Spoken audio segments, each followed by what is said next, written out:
daríamos ya directamente paso a Marco Aparicio, que bueno, haría la última parte, digamos, de la jornada, que sería ya enfocada a pues, darnos una información sobre la nueva ley que se ha aprobado en el ámbito de la Comunidad Autónoma de Cataluña en todo lo relativo a alquiler de vivienda. Bueno, Cataluña ya fue pionera en el ámbito de la pobreza energética con la 24-2015, que también salió desde los colectivos sociales.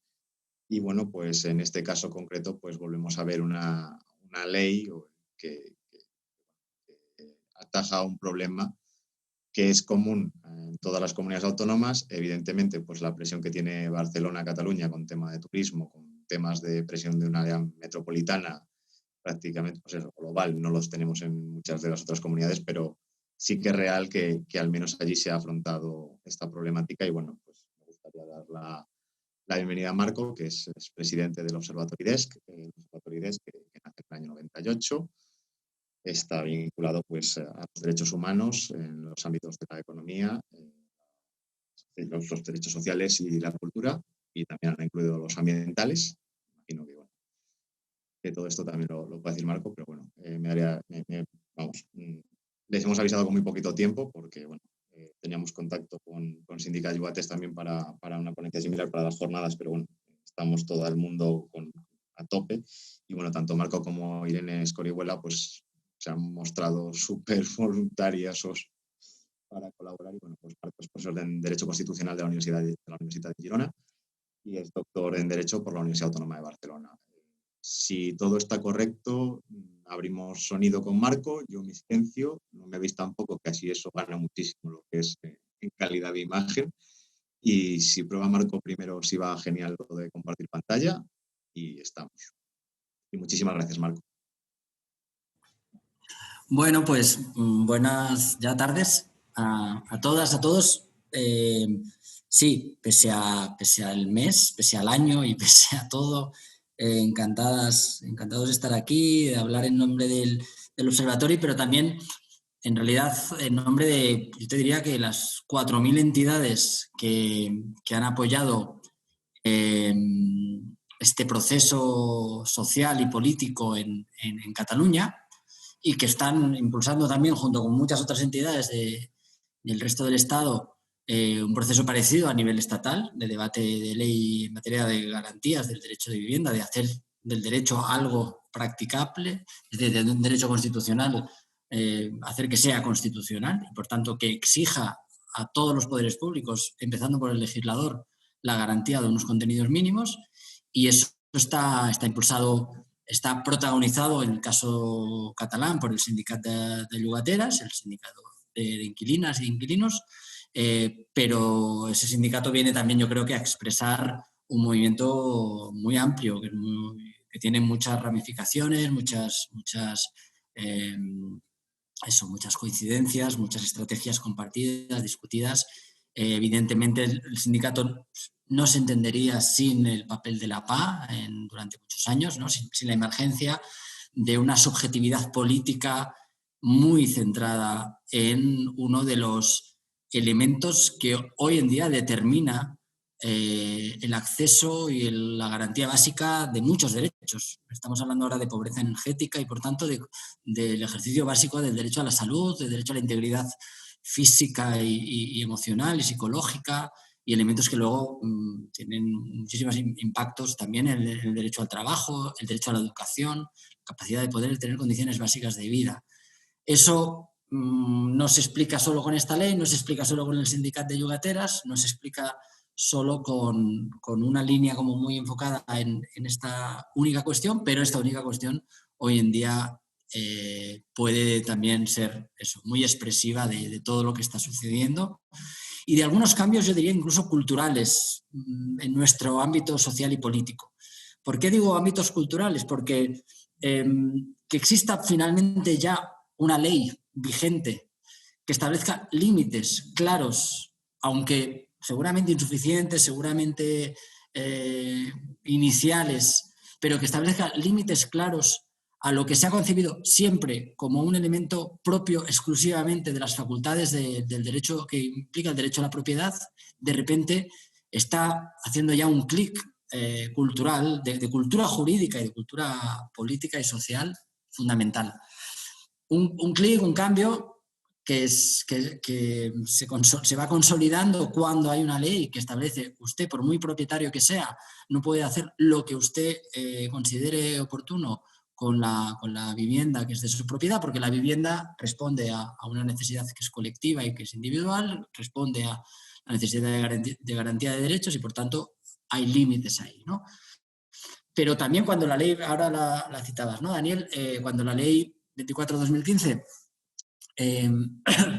establece también criterios respecto de los desahucios y identifica la figura del gran tenedor, del gran propietario, es también interesante, es culturalmente interesante respecto, digo cultural, para que se vea que aquí hay un cambio que es de mentalidad, ¿no? Que no es solo de una norma, sino que es de una mentalidad de enfocar estas cuestiones.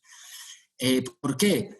Porque también no es la misma la posición de un gran propietario y de un pequeño propietario, no es la misma y por tanto no son las mismas obligaciones ni las mismas sanciones la posición de alguien que lo haga activamente o por el hecho de tener muchas propiedades está incidiendo en los precios de mercado de una manera determinada, está generando procesos especulativos que una persona con un pequeño propietario, una pequeña propietaria, que, por ejemplo, fruto también de la propia precariedad laboral y social que vivimos, cuenta con esa vivienda que tiene alquilada para sostener una mínima dignidad vital, ¿no? Por tanto, también que una ley diga no todos los propietarios es lo mismo, el derecho de la propiedad también nos obliga a distinguir obligaciones y sanciones en función de la posición que se tenga. Bueno, son todo avances, seguramente insuficientes, todavía con mucho recorrido por delante, pero que si realmente nos creemos, y por eso insisto, que aquí hay una batalla cultural que tiene que ver dónde ponemos las prioridades de nuestro proceso social, de convivencia y económicas y jurídicas. Por tanto, creo que vamos a seguir avanzando en esta línea. Bueno, espero y quiero pensar. Para ir ya a la explicación de la ley, tampoco quiero estar ahí porque podríamos llevar mucho tiempo en muchas de las cuestiones que están implicadas, ¿no? Pero para ir ya a esta ley, que ya digo, no es la primera aportación normativa que tenemos en Cataluña, que es verdad que por la especial presión y también por la especial movilización y la capacidad de respuesta de diferentes entidades, federaciones de asociaciones de vecinos, entidades sociales, plataformas, colectivos y entidades como el Observatorio IDESC, y por eso ahora Daniel me decía que si quería yo podía presentar rápidamente el Observatorio IDESC, el Observatorio de los Derechos Económicos, Sociales y Culturales, que tiene ya ahora 22 años de vida. Es una entidad que trata de estar un poco a caballo entre una dimensión, si se quiere, más técnica, más de apoyo, de asesoría, más de experticia, para aportar reflexión, propuestas de cambio normativo, de discusión política, de análisis, de observación, por tanto, y también de crítica, de participación en mecanismos de Naciones Unidas, Comité DESC, etcétera, pero en conexión, en vinculación, en respuesta a movimientos sociales, que son los que tienen los que tienen realmente las condiciones para marcar la agenda de lo que se debe discutir y desde dónde se debe discutir, porque son quienes detectan cuáles son las necesidades fundamentales vulneradas o amenazadas que se vive en la sociedad. Y ese papel del observatorio es el que hemos tratado también siempre de mantener. Y no siempre es fácil porque a veces no sabes si estás haciendo de movimiento o si te estás yendo mucho a posiciones aisladas de lo que está pasando realmente, de responder a necesidades concretas. La propia formación del sindicato de Llogateras, del sindicato de inquilinas, de inquilinos, va un poco por ahí, ¿no? El observatorio apoya y acompaña ese proceso como muchas otras entidades, pero evidentemente no entra en el núcleo de una experiencia que tiene que ser y que está siendo un espacio colectivo, ¿no? de encuentro y de puesta en común de las necesidades y de lucha común por esas necesidades, ¿no? Muy parecido en cierta medida al tema de la PA, o sea, a la experiencia de la PA, ¿no? Las propias personas afectadas forman parte de ese espacio también, y conciben la vivienda como un bien común también, ¿no? Ahora que aparece ese concepto por diferentes ámbitos, también hay que creerse que la vivienda es un bien común. La vivienda concreta de una familia o de una persona será su bien particular de acceso y de garantía de las necesidades que una vivienda implica. Pero la necesidad habitacional es un bien común y se puede satisfacer y se debe satisfacer también a través de espacios de defensa en común de ese derecho. Y eso es lo que es el Sindicat de Llogateres, creo, en parte, en lo que es la PA, lo que nos ha explicado cómo se defiende colectivamente los derechos, ¿no? A partir de ahí, el Sindicat de Llogateras pues tiene un recorrido ya de unos años, pues 4 años, si no recuerdo mal, como mínimo, pues ya en marcha con mucha capacidad, ¿no? De presencia y de debate, y llega a un contexto social, económico y político también particular. Yo creo que eso tampoco vamos a desarrollar mucho ese elemento porque tenemos que llegar a la ley, pero que también es interesante, ¿no? Y ver cómo en este contexto extraño también a nivel político, a nivel electoral, a nivel de prioridades, a nivel de mensajes, de discursos, de disputa de espacios que están teniendo los grupos parlamentarios y los partidos políticos en Cataluña, que difiere en cierta medida de otros espacios por la cuestión del soberanismo y del momento en que el soberanismo está tratando de consolidar su espacio también electoral y político, su capacidad, por tanto, de llevar su discurso adelante. También ofrece oportunidades, dimensiones que yo creo que han sido bien aprovechadas por distintos movimientos sociales. Es decir, bueno, queréis hablar de cuestiones que afectan a la gente y que permitan pensar que hay otras maneras de configurarse socialmente, pues vamos a ir a los hechos, vamos a poner en la agenda política esas concretas necesidades. Y eso es lo que el Sindicat de Llogateres yo creo que ha tenido capacidad de hacer. Dicho esto, eso es una introducción general. Creo que ahí se nota mi vicio docente, porque necesito tener como un marco de comprensión general o compartir un marco desde donde yo estoy entendiendo lo que luego quiero explicar. Y vamos ahora a ver la ley, concretamente, qué se ha conseguido, cuáles son sus características, sus límites también, si se quiere. Ahí yo voy a compartir, a ver, me confirmáis si se comparte bien. Vamos a ver, voy a compartir A ver, un momentito, porque aquí tengo como varias cosas. Ahora. Sí, esta sería. Sin problema, está todo bien. Perfecto, estupendo. Mira, he preferido ir a la propia página del Sindicat de Llogateras, porque así la conocéis, quien no la conozca. Está en catalán y en castellano la mayor parte de los, sino todos, los recursos, los materiales que se cuelgan. Y creo que es especialmente útil acudir directamente a la fuente que está poniendo en marcha toda o protagonizando estos procesos, ¿no? Explica en esta página los elementos principales de la Ley 11/2020 de 18 de septiembre, por tanto estamos hablando de una ley que tiene 2 meses desde su aprobación, y por tanto es seguramente pronto para poder llegar a conclusiones sobre su efectividad, sobre los impactos que está teniendo, sobre si está consiguiendo o no, si no bajar, que eso no lo pretenden esta ley todavía, pero sí contener las subidas abusivas y cambiar eso que decía también, ¿no? Cambiar una cultura respecto de la concepción del derecho de propiedad y su relación con otras necesidades sociales. Es pronto para llegar a conclusiones, pero podemos ver algunos de sus elementos principales. Ya os digo, no nos olvidemos del proceso social y político que llega a esta ley. No podemos analizar una ley como si cayera de la nada, como si los grupos parlamentarios de repente se sientan a dialogar en una mesa y y aparece una ley, sino que esa ley aparece de presiones, de propuestas concretas, de mucho debate público, mucha presión también, ¿no? Y ese debate, esa presión está vista.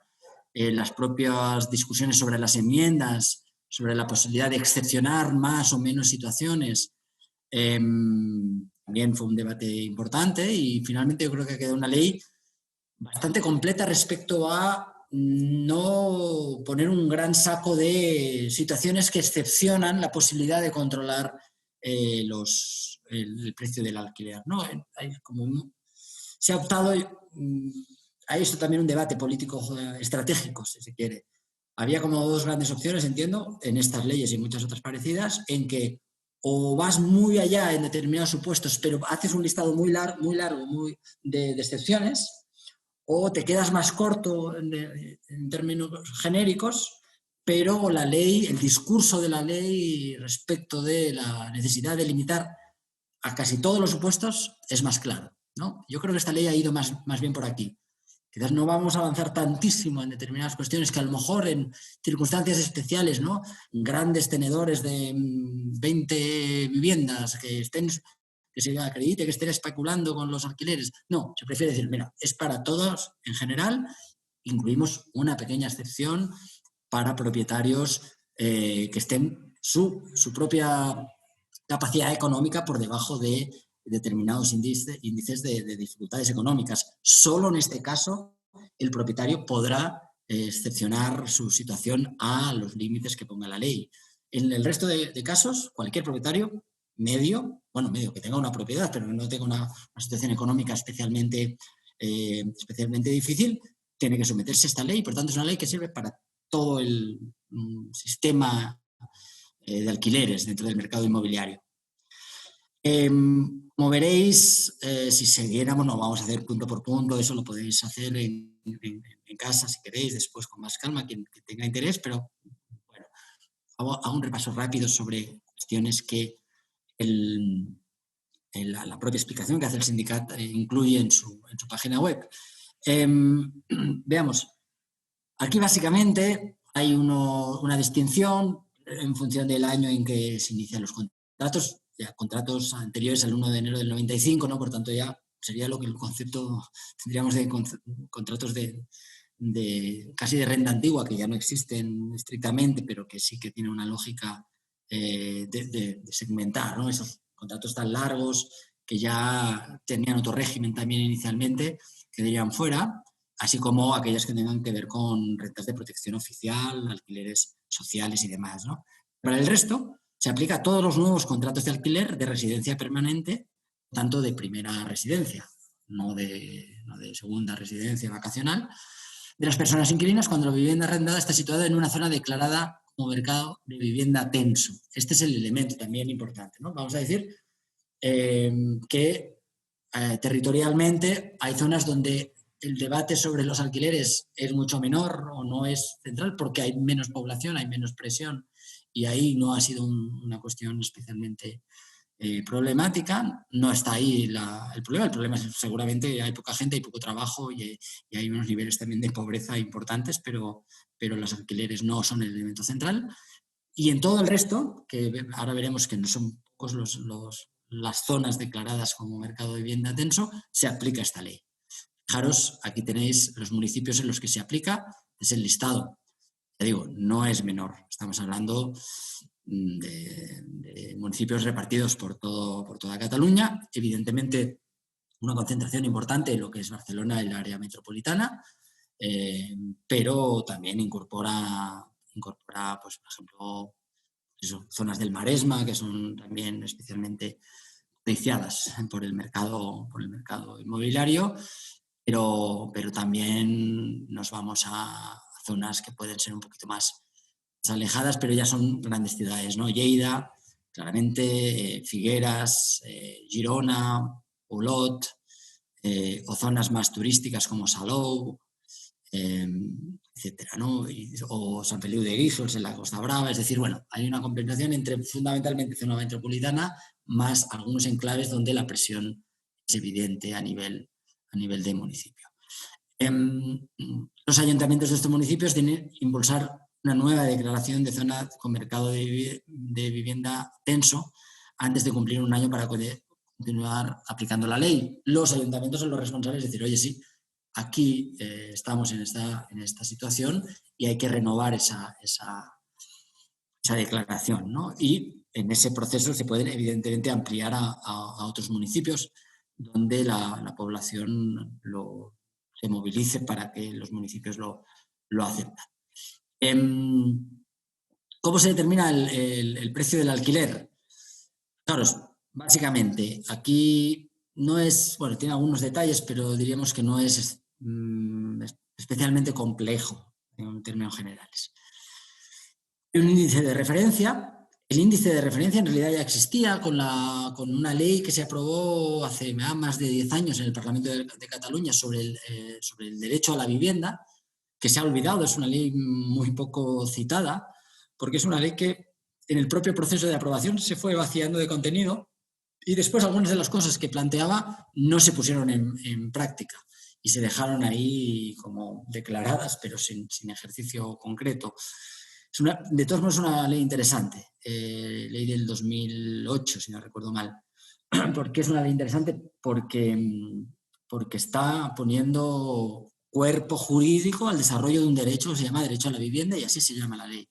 Y además es donde pone ya este foco sobre las zonas especialmente tensionadas desde el punto de vista especulativo de los precios, criterios para actuar en casos de expropiación también por especulación o por falta de uso de viviendas. Bueno, toda una serie de elementos que son interesantes de esta ley del 2008, si no recuerdo mal.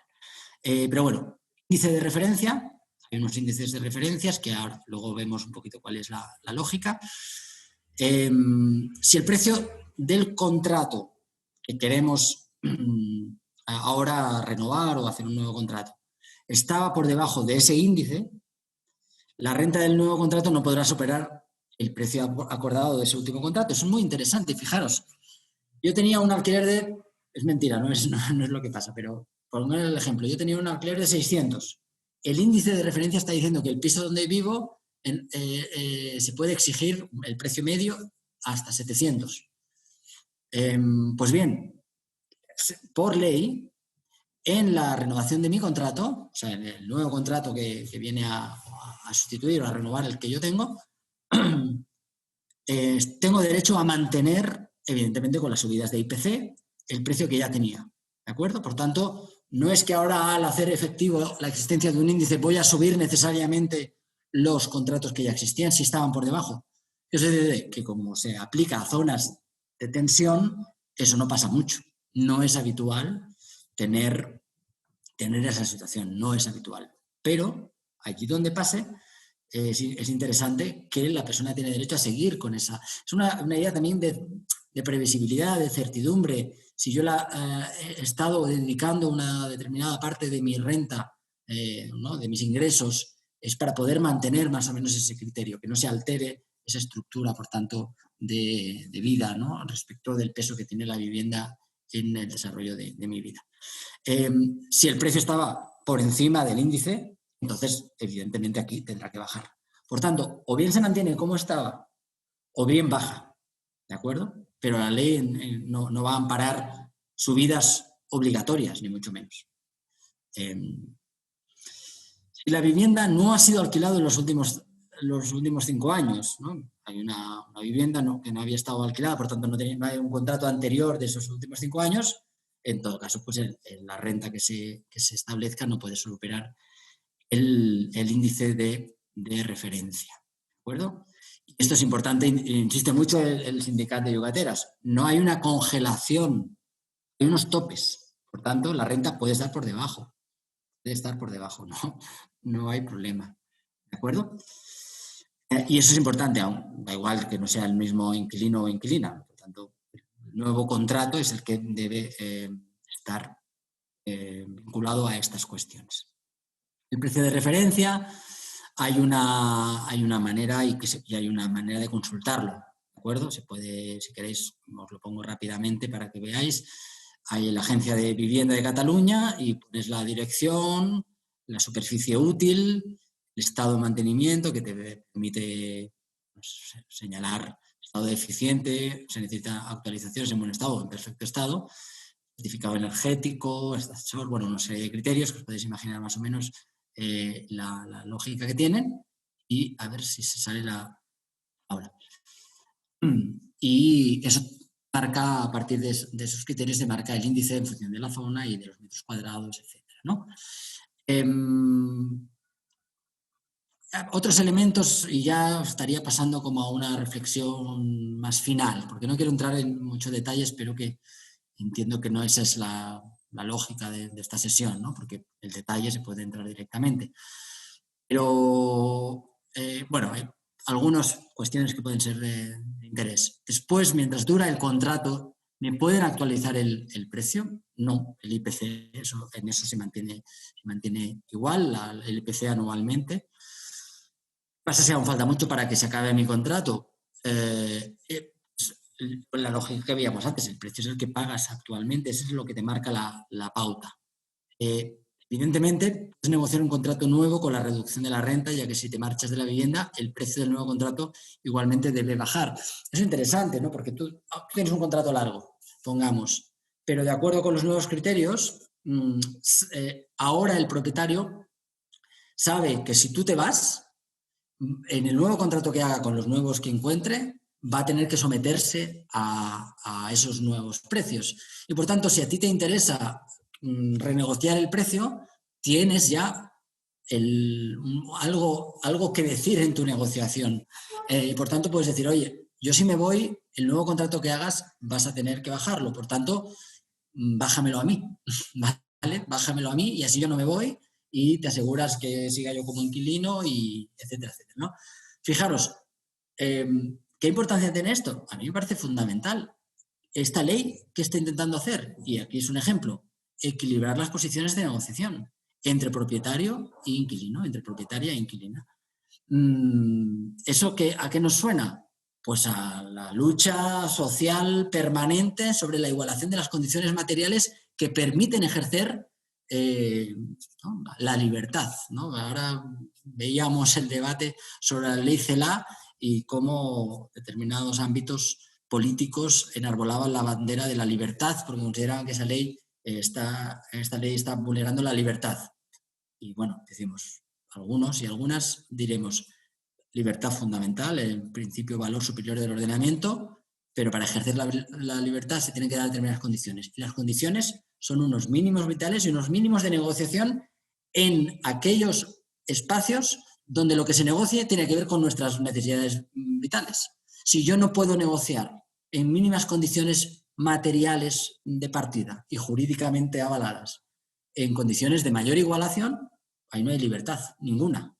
Eso nos suena también a la lucha de los trabajadores y trabajadoras histórica, que es lo que llevó a negociaciones colectivas, a convenios colectivos. Fijaros cómo el único ámbito donde eso se ha desarrollado ha sido muy acotado, y la respuesta de las luchas sindicales fueron no solo de tener una ley que garantice derechos laborales, el Estatuto del Trabajador y la Trabajadora, no, tener mecanismos de negociación colectiva como sujeto colectivo.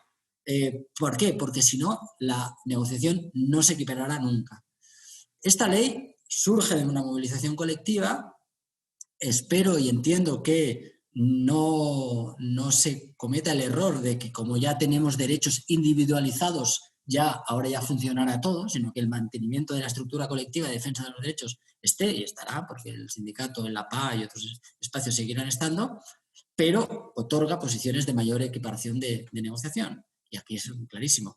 Tuve la mala suerte de alquilar el año pasado, me hicieron un alquiler a más de 7 años, ¿no? Que con la nueva ley puede ser de 7 años, me quedan 6, lo alquilé por un precio que está por encima del precio de referencia y me tengo que tragar 6 años todavía a ese precio.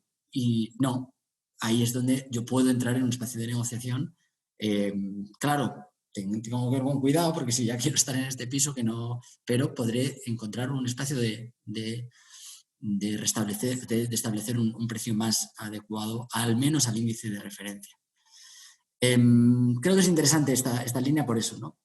Condiciones de negociación, igualdad real, material, entre los sujetos que se encuentran y negocian. ¿Me pueden hacer pagar otros gastos que no estén previstos en el contrato? No. Y el nuevo contrato lo que no puede hacer es un fraude de ley. Es verdad que por ahí pueden entrar muchas cosas, que de repente te separen. Una cosa es el alquiler, y el alquiler es estrictamente bajo el criterio del índice de referencia, pero de repente te ponen todo el resto, y gastos de comunidad y muchos elementos ahí aparte, ¿no? Como si no contaran. Dice, aquí es lo que explica, dice, como ya ha pasado con la ley de arrendamientos, en el caso del que el piso no haya sido arrendado previamente o que el anterior contrato los gastos estuvieran detallados, entonces las partes podrán pactar que el inquilino asuma esos gastos. Cuando haya pasado un año, el propietario tiene un mes para enseñarle la liquidación de los gastos, devolver la diferencia, y situaciones de abuso hay que asesorarse. Esa es una de las líneas seguramente que hay que tener cuidado con esa distinción entre el precio de alquiler estrictamente y precios adicionales. Nos suena esto un poco al tema de las escuelas concertadas, entre lo que es la matrícula y las actividades que hay que hacer aparte y que de repente son especialmente caras y, o casualidad, impiden que determinados sectores poblacionales disfruten de esas escuelas que cuentan con recursos públicos. Excepciones, situaciones particulares, no voy a entrar, porque ya llevo media hora o si no media hora. Podemos entrar en detalles sobre si se han hecho obras. Veremos que, bueno, si queréis, hay unos límites del punto del capital invertido. Muy grande que sea la inversión de mejoras, el incremento total no puede superar el 20% de la renta. Hay algunos elementos aquí que ya también están poniendo al menos algunas limitaciones, porque si no, esa sería otra de las vías de presión, ¿no? para desequilibrar la balanza. Más. ¿Se puede pactar renta distinta? Sí, claro, las dos partes, aparte de debajo cualquier cosa, y además debe haber un incremento, una reducción del 5% en función del estado y características de la vivienda, ¿de acuerdo? Y por tanto, fijaros hasta dónde acota la posibilidad de mover, también para adaptarse a circunstancias que sean justificables por parte del propietario o propietaria, ¿no? Que ahí yo creo que es un elemento también a tener en cuenta. Pues no es menor, ¿no? Que hay circunstancias que efectivamente que los gastos que está suponiendo de alguna manera se tienen que parcialmente poder compensar, y ahí está donde la posibilidad de subir hasta un 5%, que es poco, pero que permitiría algún ingreso en estas circunstancias. Y la excepción que os decía antes, la regulación no se aplica si el propietario de la vivienda está en una situación de vulnerabilidad, ¿no? Ahí se pone un elemento que además, de nuevo, cumple y determina una comprensión compleja de las situaciones que podemos encontrar.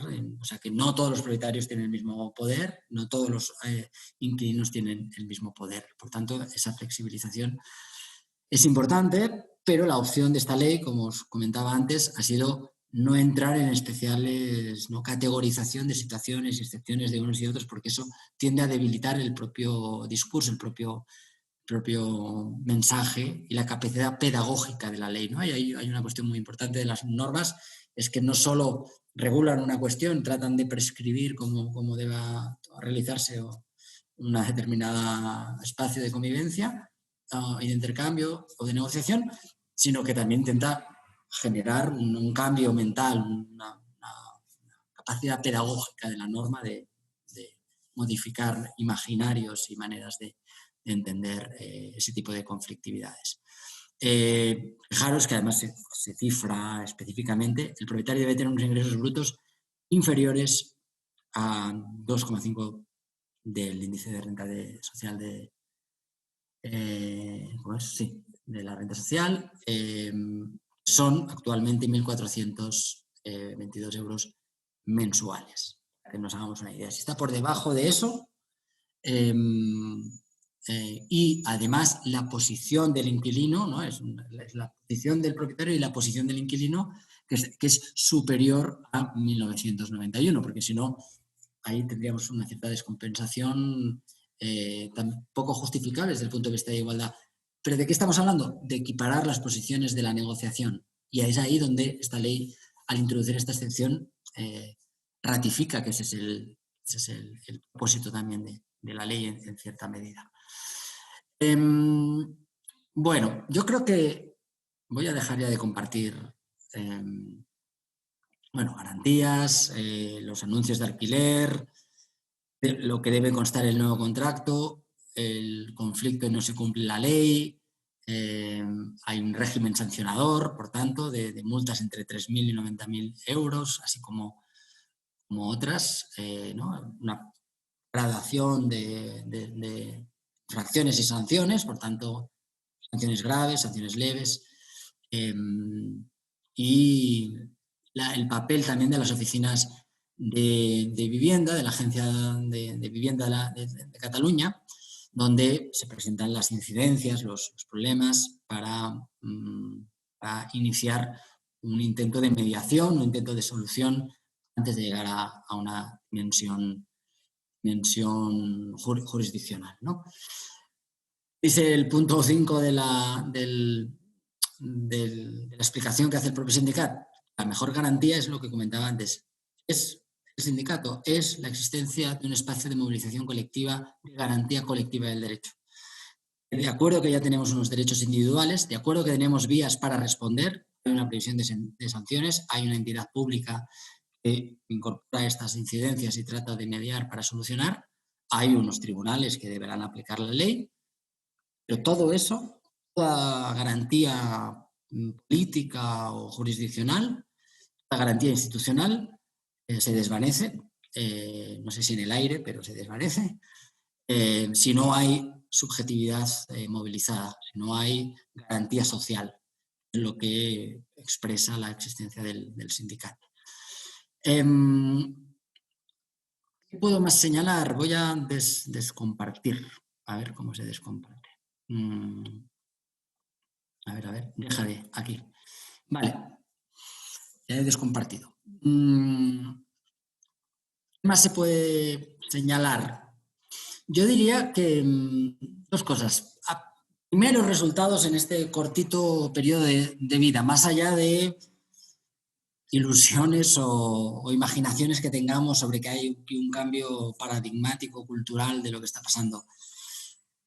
Podríamos decir, algunos precios han empezado a bajar un poco, fruto de la ley, fruto de las circunstancias, de la incertidumbre, del contexto que tenemos.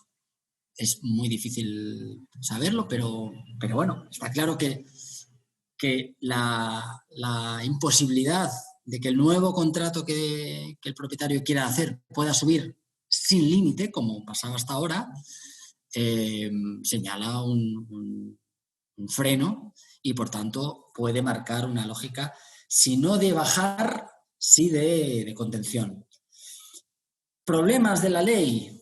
Yo ahora he hablado muy entusiastamente seguramente, pero hay un problema, y es que esos índices de referencia, que lo he pasado muy rápidamente, son índices que no son precisamente especialmente de rebajas o de disminución clara y radical y contundente de los precios de la vivienda, ¿no?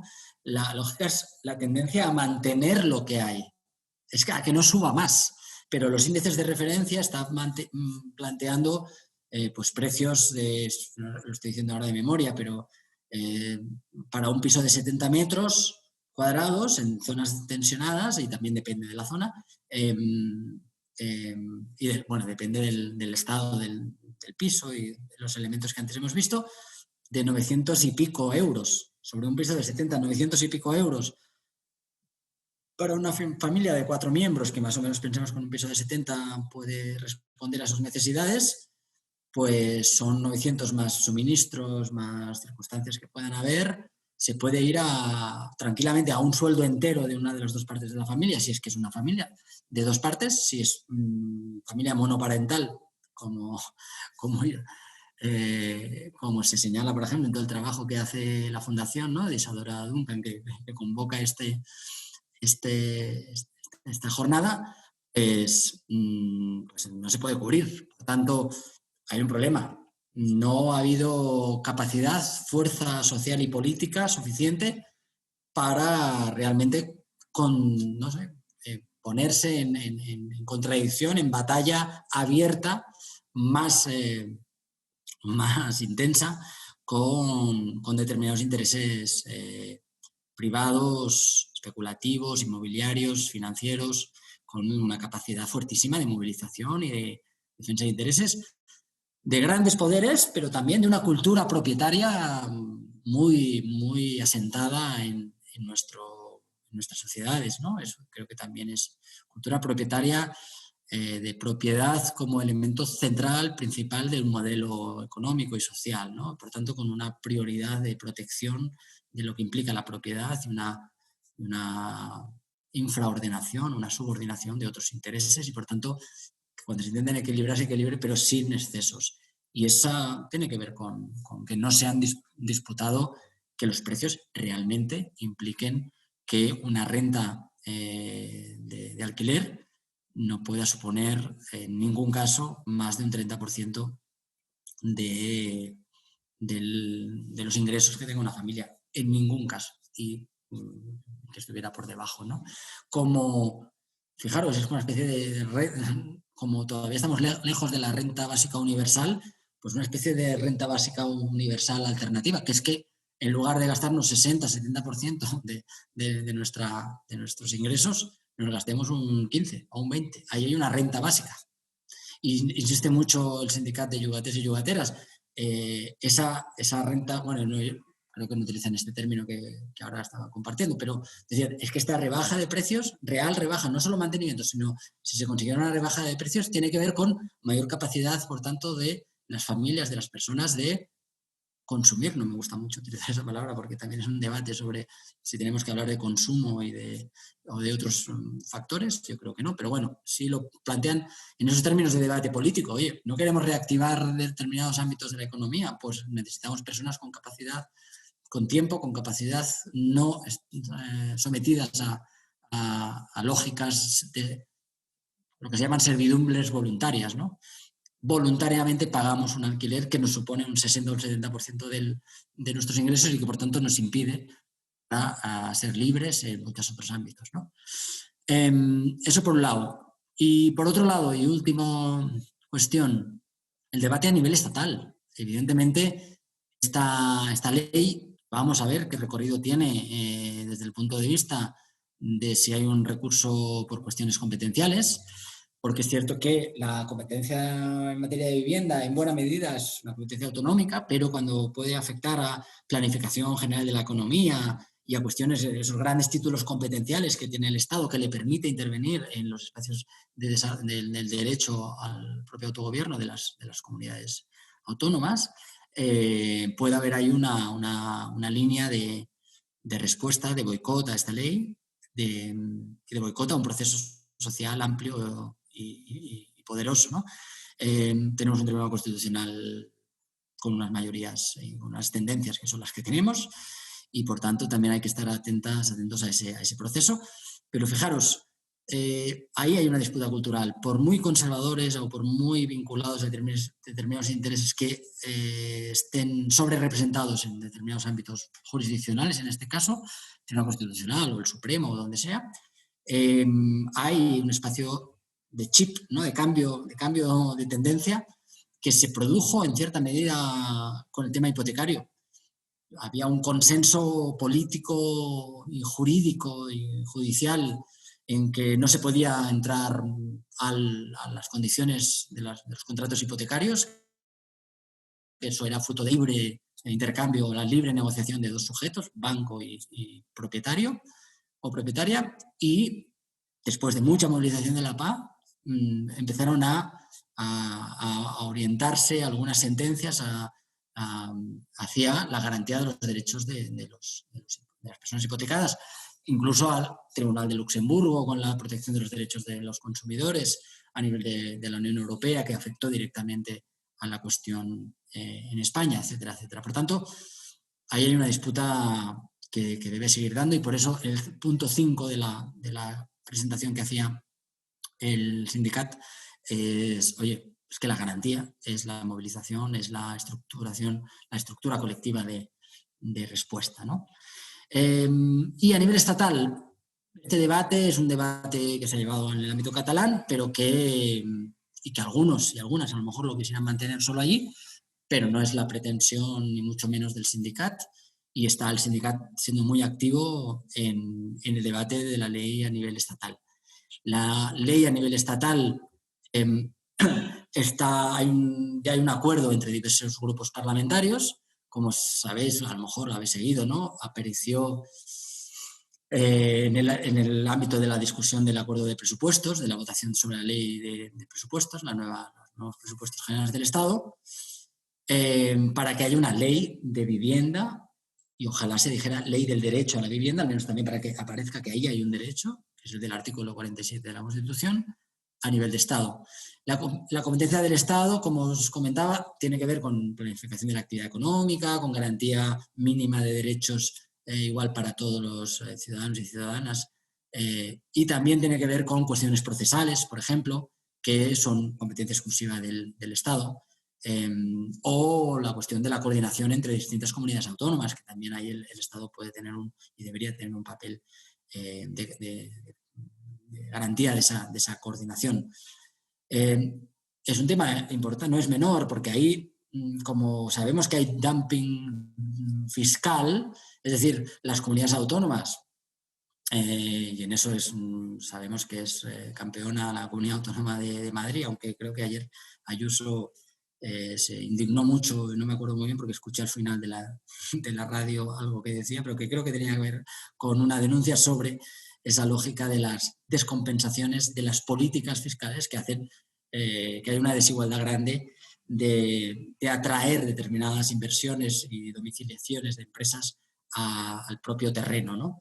Y que eso supone un dumping, supone una competencia que impide o que limita mucho que determinadas comunidades autónomas hagan normativas más socialmente orientadas o más ecológicamente orientadas, ¿no? Más exigentes desde el punto de vista de los derechos ambientales y sociales, porque si no las empresas con los intereses se mueven a otros espacios, ¿no? Eso sabemos que lógica mundial, pero también en cierta medida la tenemos a nivel del Estado. Aquí podría pasar, bueno, es más difícil, además tenemos una cultura, no es la cultura esta más norteamericana de que estudias en un lado y te vas a trabajar a 10.000 kilómetros. Aquí somos muy localistas, muy de nuestro espacio, pero porque no puede provocar. Tú tienes unas lógicas que puede hacer que eso haya que compensarlo, o sea bueno compensarlo para que sea una lógica virtuosa para el conjunto del Estado, ¿no? ¿Hasta dónde está este debate? Bueno, hay cuestiones todavía, creo yo, que tienen recorrido de debate, pero bueno, está en la línea de otros países como Francia o Alemania que han aprobado leyes que lo que hacen es habilitar a comunidades, ciudades, incluso al nivel más local, más de municipalismo, a concretar los índices y los mecanismos del control de precio. Parece que la ley estatal que se está discutiendo iría en parte a marcar unos mínimos, pero, y en el contexto de la garantía de la competencia en materia de vivienda autonómica y el papel que pueden tener también los ayuntamientos, realmente ciudades grandes, pero también de otros, que vayan a ser reguladas, concretadas en los ámbitos más locales. Más, lo último, fijaros una cuestión y ya ahí sí ya acabo porque creo que ya habría que dejar al menos 5 minutos para algunas cuestiones, si es que las hay, antes de la una. Hay un cambio de registro, hay una apuesta de cambio de mentalidad que creo que es interesante, que es necesario plantear. Pero estamos lejos, ¿no? El índice es el que es, la capacidad, por tanto, de bajar y de regularizar esto en términos más humanos, más dignos y socialmente más sostenibles está lejos todavía. la despropietarización del derecho a la vivienda, ¿no? Está lejos. Pero hay ya un papel, por tanto, de los poderes públicos, de poner límites. Hay una agencia de vivienda donde tiene que estar ahí pendiente de los problemas que puedan surgir, por tanto, de poner también, concretar esos límites para que no hayan fraudes. Estamos lejos de cambios mayores. A mí me hubiera gustado, y ojalá eso aparezca en la ley estatal, que me parece que no, pero por decir que no quede. Fijaros, en Montreal hay una regulación que me parece muy interesante, también conceptual o culturalmente, y es que esta gente, cuando hay un conflicto por la subida de un precio, o sea, lo que se dice en la ley de vivienda que afecta a Montreal, no sé si el conjunto de Quebec, pero sí concretamente en Montreal seguro, es que no permita las subidas de precios, pero esas subidas de precios están acotadas en justificaciones concretas.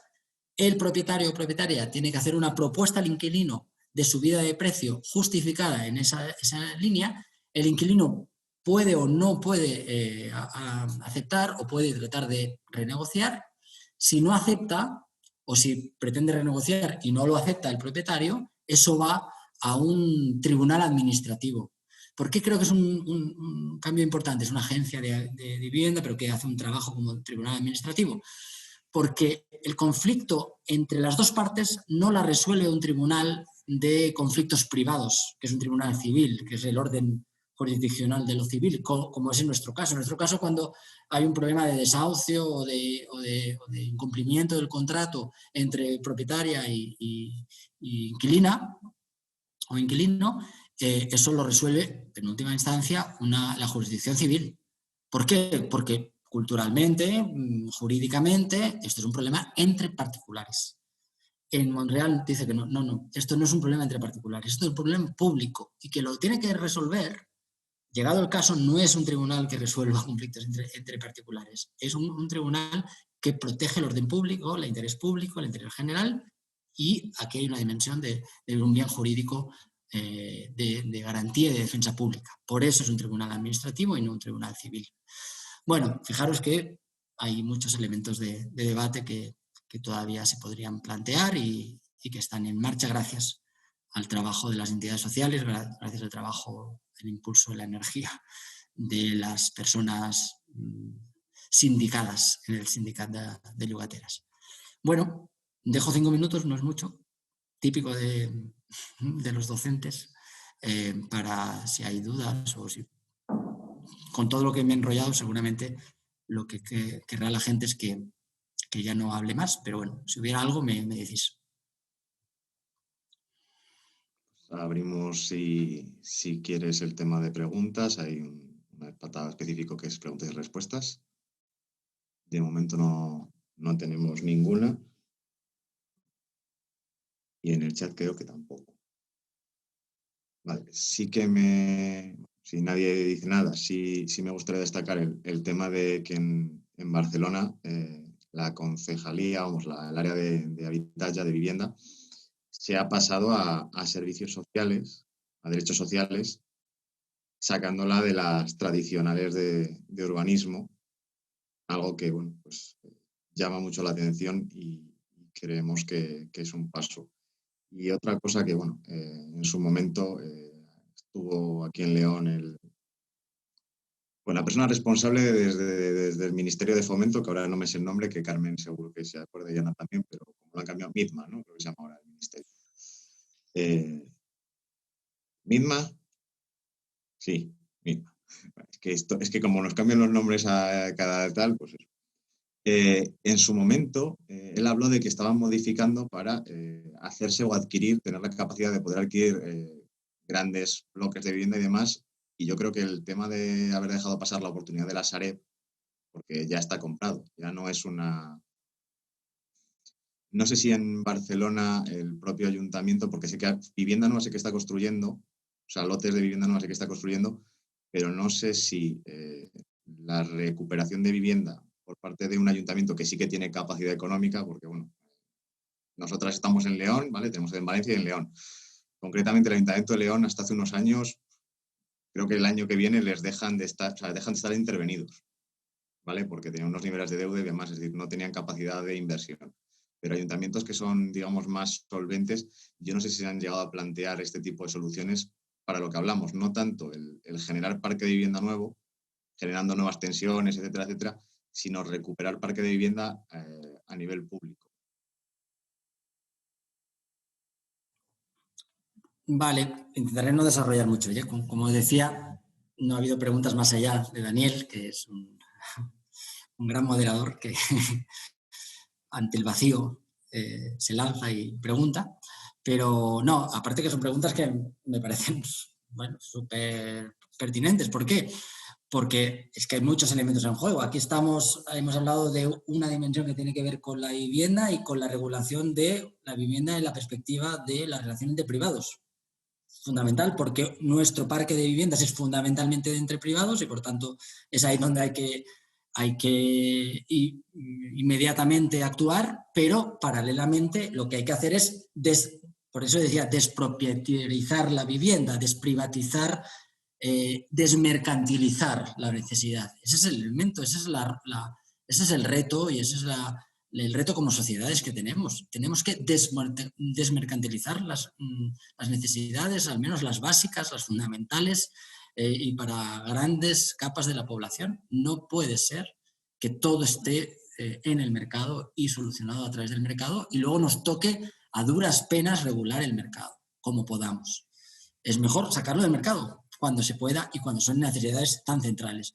Es verdad que eso te implica que la economía ya no puede vincularse solo al interés del lucro privado en materia inmobiliaria, pero es que no estaría mal que la economía fuera más diversificada, no se vinculara a un sector que además es tan depredador desde el punto de vista ecológico también, etcétera, etcétera, ¿no? Bueno, dicho esto. Por tanto, políticas públicas de parque público y también de parque público comunitario, ¿no? Ahí también están todos los procesos también interesantes, de momento anecdóticos diría yo, pero bueno, hay que reivindicarlos y ponerlos encima de la mesa.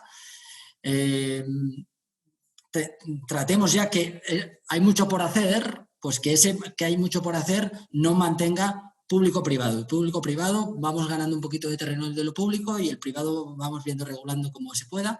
Vamos a incorporar también lo público comunitario, lo directamente comunitario, las cooperativas de vivienda, las promociones, por tanto, que tienen que ver con la implicación y el impulso que hacen propios espacios colectivos, ¿no? de personas que se juntan y que pueden satisfacer conjuntamente, colectivamente, esas necesidades.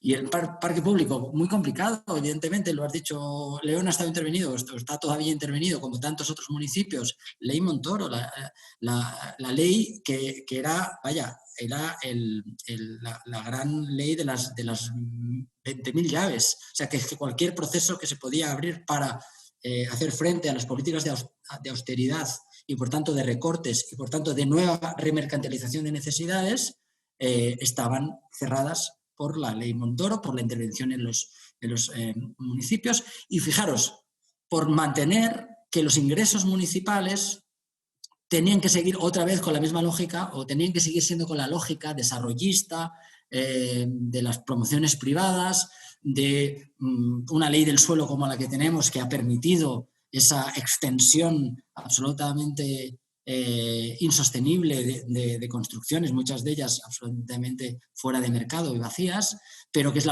una de las pocas vías que la financiación local ha tenido para poder tener recursos.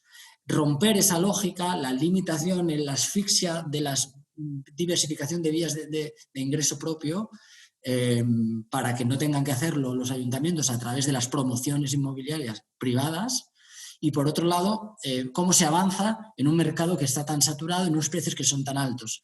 Y ahí sí que es donde son necesarias medidas que son mucho más contundentes respecto de la propiedad privada, que son medidas de expropiación, que son medidas de expropiación total o temporal, que son medidas de control de precios hasta tal punto que lo que es el principal negocio de muchos fondos de inversión lo deje de ser o sea menor, y que los propios fondos de inversión necesiten otros espacios que no sea estrictamente el de vivienda, porque si no, el Ayuntamiento de Barcelona, con la capacidad económica que ha tenido, ahora empieza a tenerla menos porque se está notando evidentemente lo que está pasando con la pandemia, pero con la que ha tenido estos años, desde el 2014, 15, desde Barcelona en Comú, o sea, ese mandato del 15 al 19, incluso desde el 19, el inicio del 19, antes de que nos caiga la losa de la pandemia, una capacidad de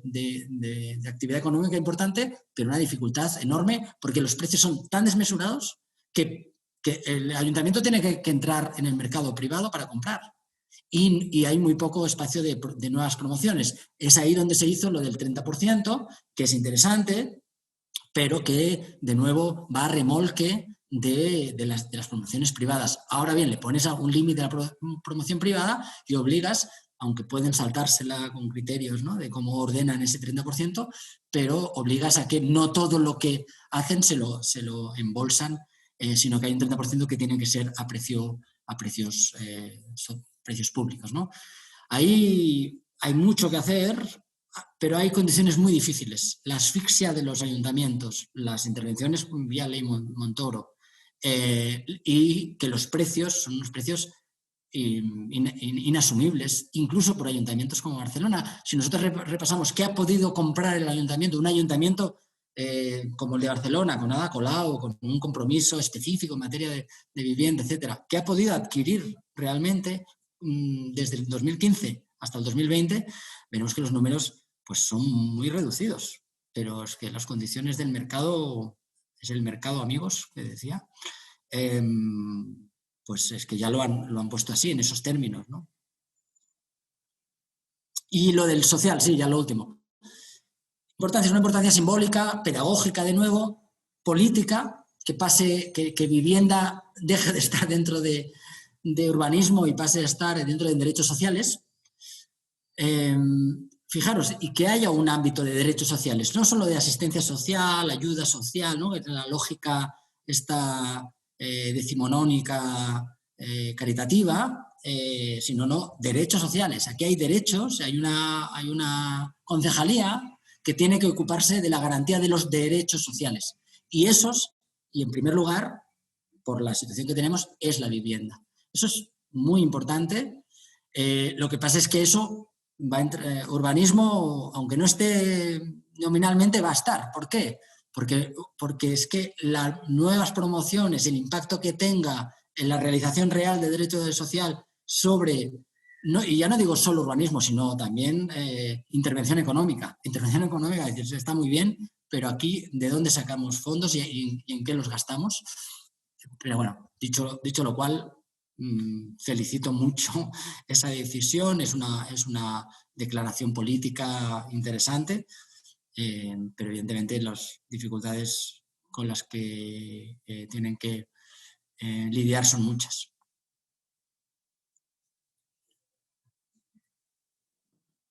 Bueno, pues si no hay ninguna pregunta ni comentario en el chat, pues ante todo dar las gracias al Observatory, darte las gracias, Marco, por tu participación, al aluvión de alumnos de la Universidad de Girona que andan por aquí. Que luego aparece que es público cautivo, pero no, es un público entregado al debate sobre los derechos. Y bueno, sobre todo también pues a Ana y Carmen, que siempre se prestan, ¿de acuerdo? Y pues os dejamos ir en paz, 1:05 de la tarde. Muchísimas gracias y nos vemos en la siguiente, ¿de acuerdo? Un placer a todos. Muchas gracias.